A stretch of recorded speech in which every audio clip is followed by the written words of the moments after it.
So one day I was walking home and I met this guy, the AP kwa State House Nakuru, and was asking me like, unafanya nini saa 3 ya usiku town na uniform? Kaambia ndo natoka shule, I'm going home. Shule yenu ni gani? Mbona mnatoka sahi?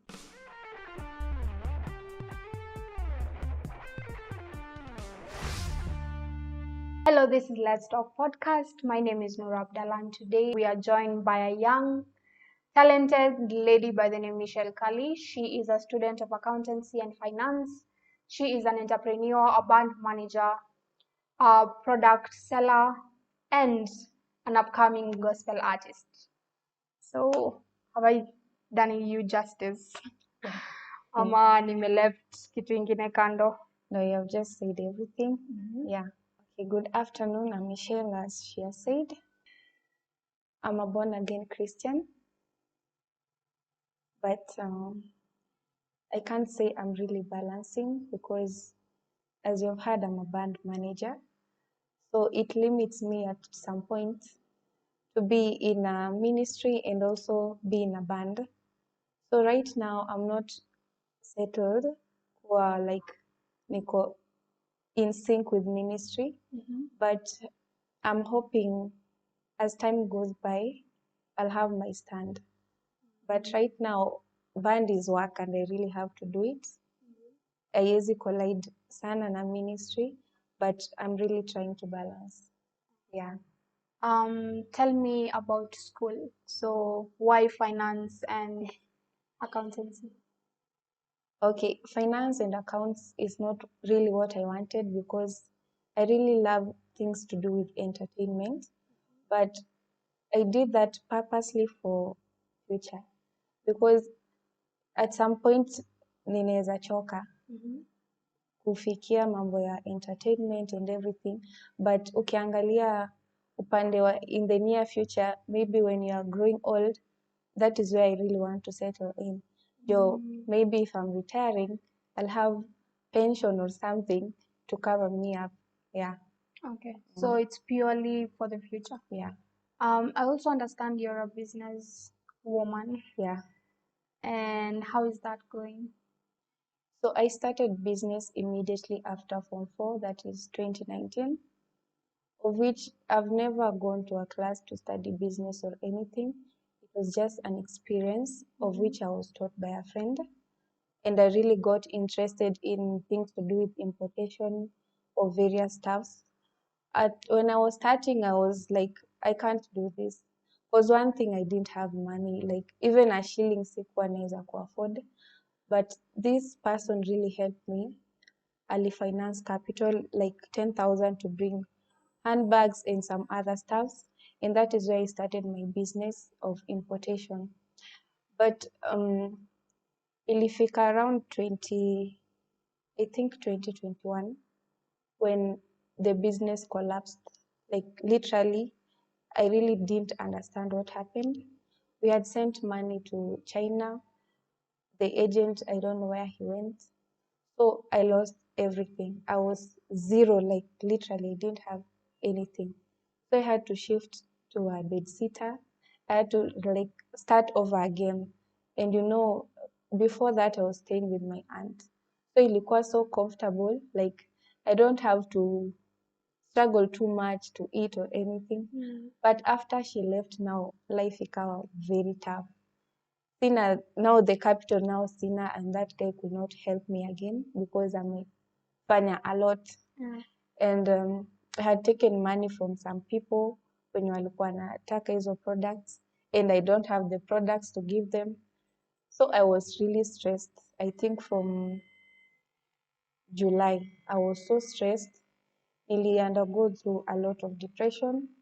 I was almost kushikwa na polisi because I was being on 70,000. Na sina hata like kazi ya kusema end month ninaweza lipa. So ilifika one day, polisi walikuja kwangu and I locked myself in, sikutaka kutoka because of the trauma, and then your drama ya kutoka na polisi, you're like, huyu msichana amefanya nini sasa tena?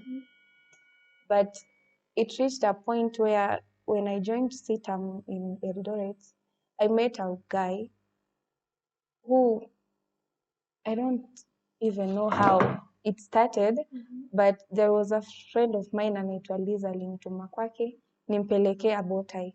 So after giving him that bow tie, that's where our friendship started. And I told him my story. I'm owning someone money 70,000. I don't have a job.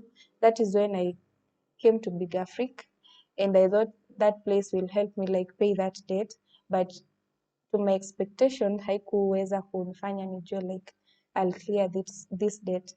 So nikamwambia my part of the story, and he promised to help me pay the debt, but not that much.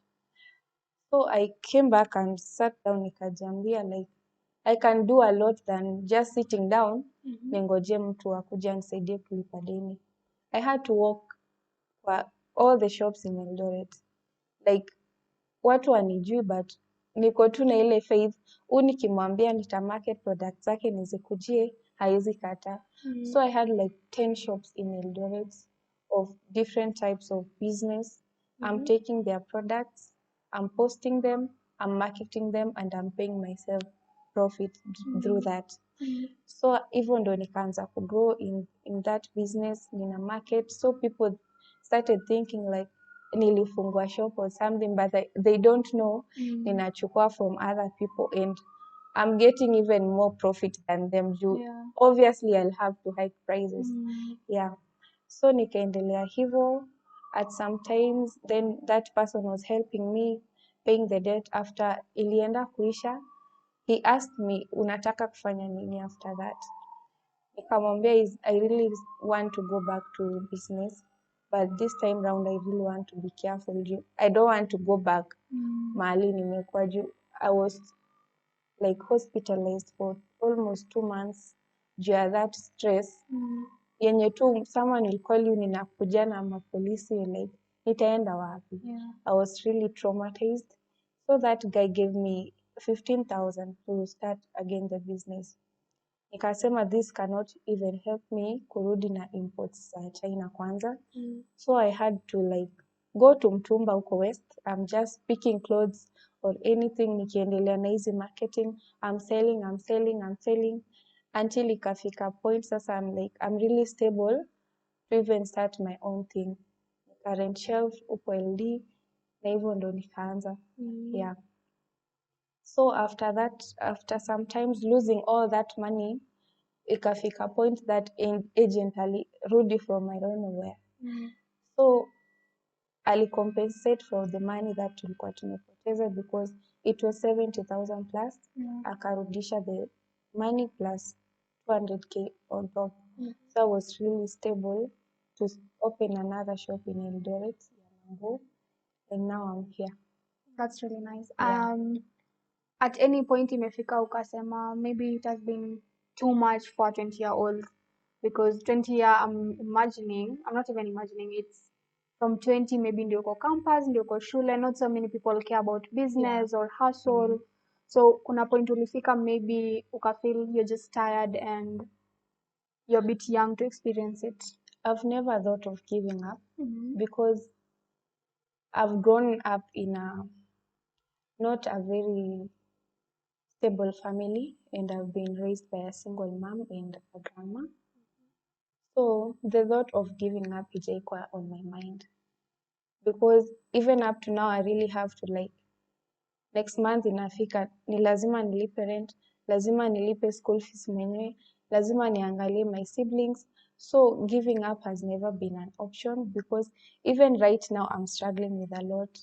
Sometimes I'm like mi nimechoka, wacha zipass, but I'm like ni nani atakuja kuniokoa? I really have to stand up and do ABCD, because I'm looking in the future, like I really need my mom to be proud of me one day, and my grandma, because I know the road they have been with me, the struggles and everything. I can't afford to lose the focus because of them.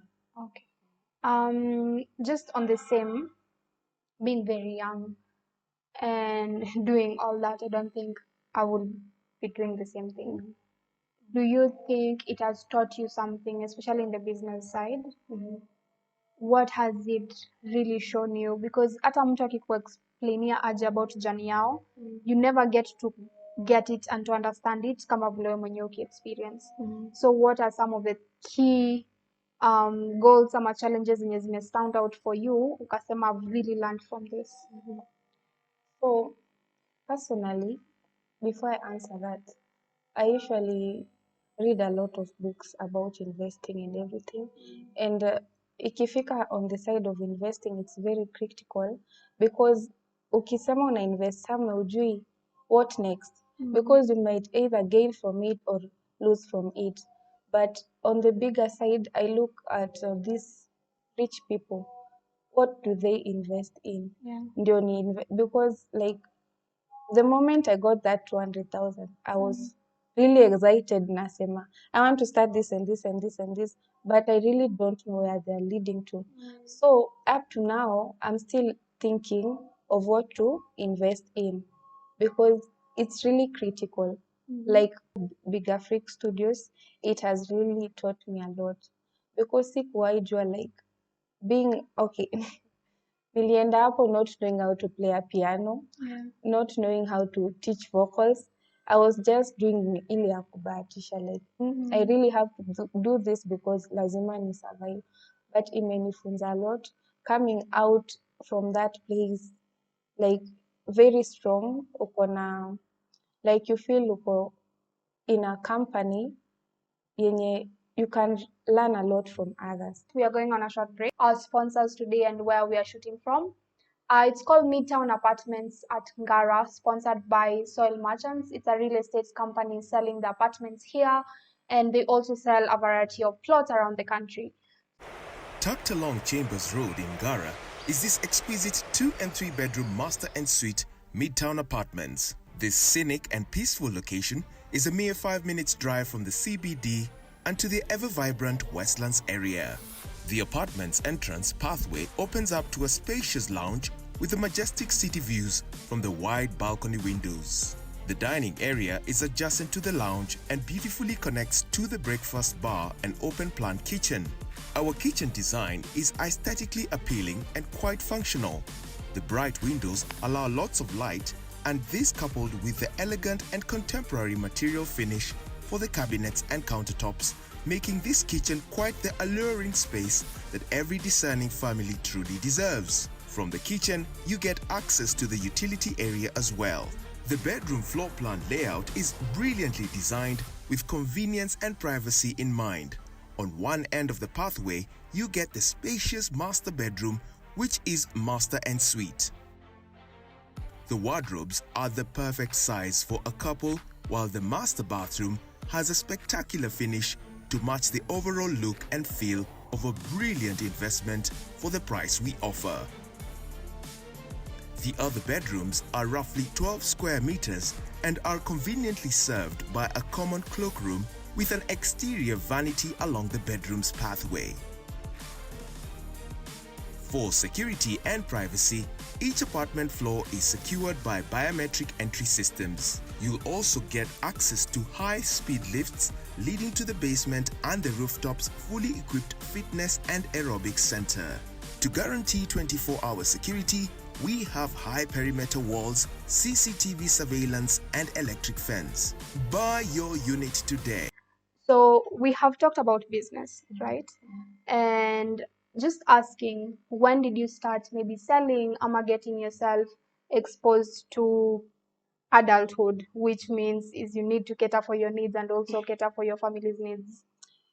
Okay, I think I nearly grew up after class 8, like being an adult. Kuingia high school, si mchezo. You really have to be tough in high school. And that time, I remember my mom was working at Mount Kenya University. Akawork when I was in Form 1, then in Form 2, akavutwa kazi. So life became too hard. Amevutwa job, akona firstborn ndo amesha give birth. She has no work and ako tu. So it became very tough, and I had to go and stay with my grandma. Yeah. My grandma was selling mandazi and samosa and chapati. So even before you go to school, you have to wake up, umsaidie kupika, ndio uende shule. Yeah. Sometimes hamna hata food, hauna transport ya kufika shule, and it was very far.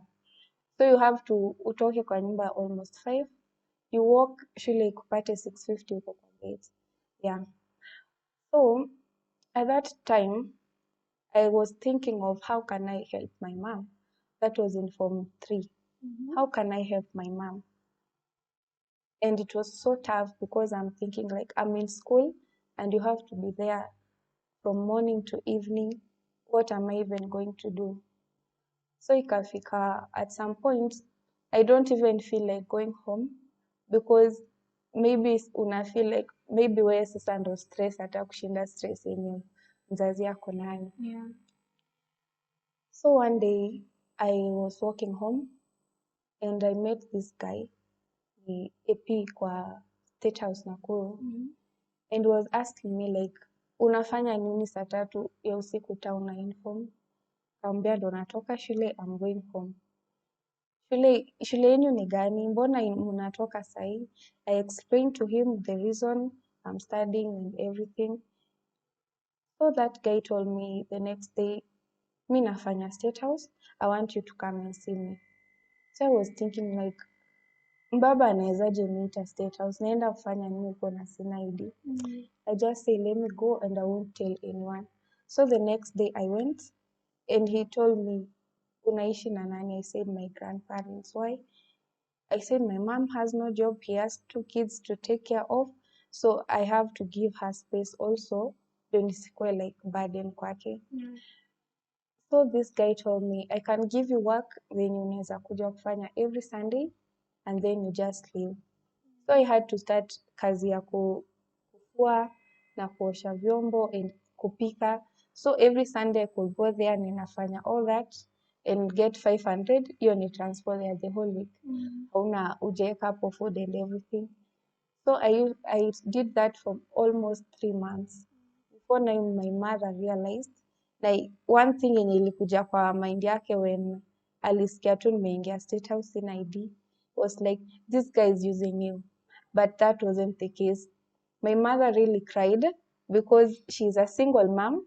I'm getting myself into something that it's even worse. Yeah, That guy can be arrested.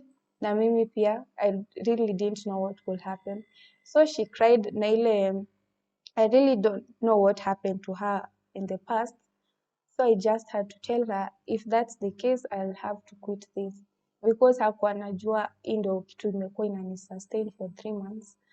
Sikosi transport, simpigie, I need transport or anything. So I had to stop it. Yeah. Did she understand that why you are doing it and maybe meet the guy who was helping? Because sometimes parents, especially when you're a girl child and you are even seen with someone ama someone invites you somewhere, the first thought of a parent ni huyu mtoto ananichezea. Yeah. No, there's something wrong about them. Mama, there's something going on. She was really angry. And to my surprise, when I took her phone, actually she showed me her phone and asked me, do you have this number? I'm comparing it, it's the same thing. So I'm like, how do you know him? And I know him also. So nikamwambia, there is nothing going on. I was just working to help you. Pia wewe usikuwe na hiyo burden. She was really mad. Alikuwa anataka kuenda State House, cause chaos. I just told her, hii story ishie tu hapa and I'm not going back there. Yeah. We'll just have to survive. Yeah. Oh, that's interesting. So you started as early after class 8. Yeah. And most of the time when people hear entrepreneurs, they just think, oh, this is just a word people use, to mean maybe I've started a business. But what I've realized with the trend and everything else is an entrepreneur starts from a really young age. Yeah. Entrepreneurship is learned through the experience and not through word of mouth or through even reading, because everyone's experience is different. So you think the experience from your childhood, you're still a child, but your experience from primary school to high school, now to you educating yourself and paying your own fees. That's what led to you being really money minded in terms of, I want to make the business work. I want to provide for me and my maybe siblings and everything else.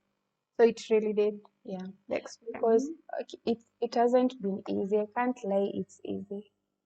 I've had to undergo through a lot. Actually, I had a dad that was from class 7, a stepdad, and it wasn't a good experience at all. That's why I really had to go and stay with my grandmother. It was a bad experience. I can't say it here. Yeah, it's okay. I know it's going to be on air, and it's a secret I've been keeping from It's my okay. mom. It's okay. Yeah. So it's also like a revenge to him. Like, I want him to know that we could do this alone even without him.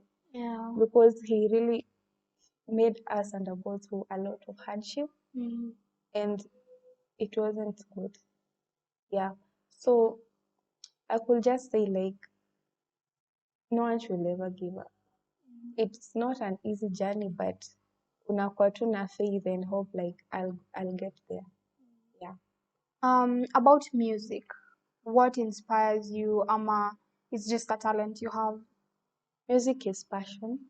I started singing in class 6. Before class 6, I was a dancer. From my young age, I think 2 years, I was a dancer. Then ikafika class 7, I had a dislocation kwa magoti kwa stage, so I had to quit dancing. But music has been my passion from class 6. I just love singing. Yeah. Okay. I understand you have released music and you have been releasing music, but I'm going to talk about, is it Angaza? Yeah, Angaza. So I'm going to talk about Angaza because it really stood out for me. From the way you sang it, the message in it, and to the video, that means there's a lot of investment in it too. So tell me, what inspired you to use the words that you used in the song? So from when I recovered all that issues, business and importation, I was undergoing through a lot, your depression and everything, and my friendship with other people broke at that time nikiwa church, so I was so alone, and nilikuwa na feel like I want to do revenge to everyone. I was so angered with everyone because I'm losing, like, I'm not gaining anything hiyo mwezi. Ni ku lose to every time. So that time I just decided niende reserve Busia to stay with my grandma, ndio hiyo guilt itoke and all that pain yenye niko nayo na watu itoke. And this song, actually, I didn't even write it for myself. I was being surrounded by, let's say, friends who are in church, yes, but what they are doing out here, even mtu akiweza sikia atasema no, you cannot even be in ministry. So this song was just to pass a message to them, like, be the light of the world. You cannot shine the light out, unaenda kwa pulpit, you are singing, and then ikifika jioni uko somewhere else. That is not passing a good message to anyone. So it was my inspiration song, because even me, I was undergoing through something and I really don't want to tell anyone. It was just an in thing. Yeah. So I wrote it when I was in a high quality, so that it can not only impress you, but also impress people out here. Yeah. So that was my reason, and it cost me not much. I can say total of maybe 60,000. Yeah. And it was something that I really wanted to do, because it's something in me. Ukitaka kitu poa, lazima tu uitafute. Yeah. And I really loved it from the video side and everything. It was excellent. And the quality niliutaka, because I'm also an upgrowing videographer. So pia mimi ninaweza penda nishutie mtu something like that.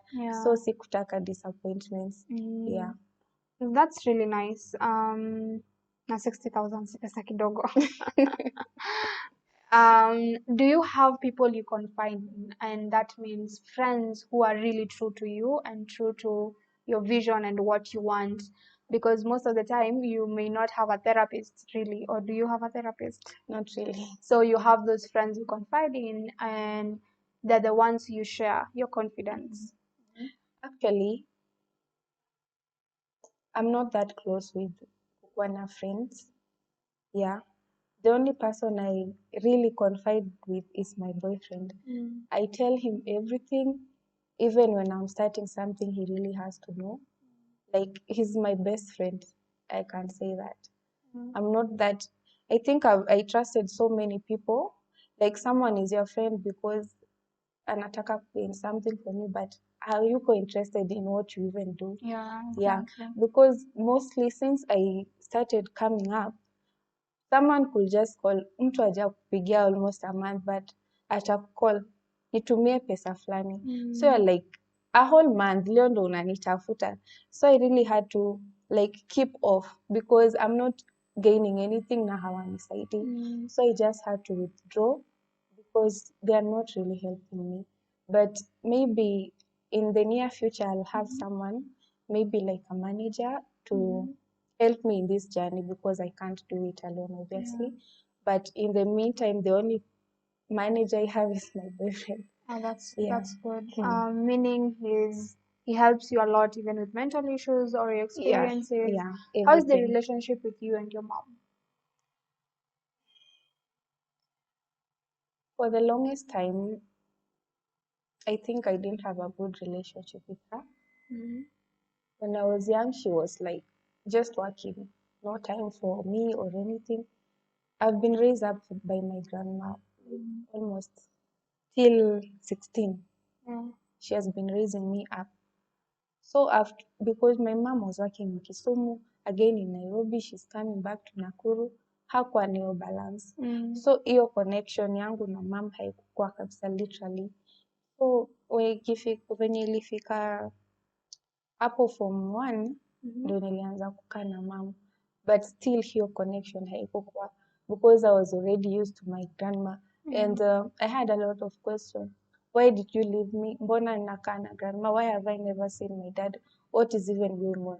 I'm just asking myself, but I can't ask her because I feel like sitaki kutoa uchungu ilizikwa kwake itoke tena. So up to now, I really have an answered question and I can't ask her anything. But ilifika 2021, when she had no job kabisa, I really had to work with her papers in Eldoret town. Nimepewa kazi but itamsaidia yeye kunishinda. So nikamwambia akiwa Nakuru nitumie all your papers. I have to go to another company ni represent hizo papers, niwaambie hiyo kazi mlikuwa mnipe, kuna mtu anahitaji more than me. So nika print all her documents and everything, nikapeleka Delight company ya solar system and then she was accepted. Akapewa kazi and she was referred to Kitale. So akatoka Nakuru akaenda kuishi Kitale. So hapo ndo nikajiambia like maybe this is the opportunity ninaweza create ku bond with my mom and everything, even if sitaongea naye everything or hata nipe all the answers I wanted, but at least I'll have someone mwenye nikiwa na issue kidogo naweza mcall nimwambie. So from last year nimekuwa na mcall, she's coming to visit me in my house or I'm going there, and hiyo connection pia with my siblings pia imeanza kugrow. Big Africa has been a growing place for me and I've really liked that place, especially in band part and also production part. We've got a very good producer, Levi D, and a new HOD called Abel Juma. And also our bosses are really supporting us, especially the Madam Miss Pamela. Actually, she gave me a free pass to record the audio. I didn't pay anything for the audio, and she still told me like, if you need anything, just tell me, because like right now I'm still planning on how I'm going to do this next Yeah. video. Mm. I'm not really prepared, but ile yenye aliniambia if you need anything just come. I think I'll use that opportunity to Yeah. go back and tell her And now I'm record. ready, I'm here. Yes. Yeah, they have really supported me. Hata kushoot video inside there I was supposed to pay, but she just told me like, Yeah. just do your thing. Yeah, they are very good people. Everyone there are too willing to help out. As long as you're not destroying anything, everyone is just open, and the whole company is friendly to just anyone. So Big Africa is one of the places you can go for all your music needs. It's in Eldoret, located at Troopers Fun and Fitness Center. And for all your, if you want to record a song, if you want to sing, if you have a band and you need a band rehearsal space, dance services and everything else. The whole complex contains a lot of things, so I'm not going to go deeper into it. Thank you for coming. I really appreciate Welcome. it.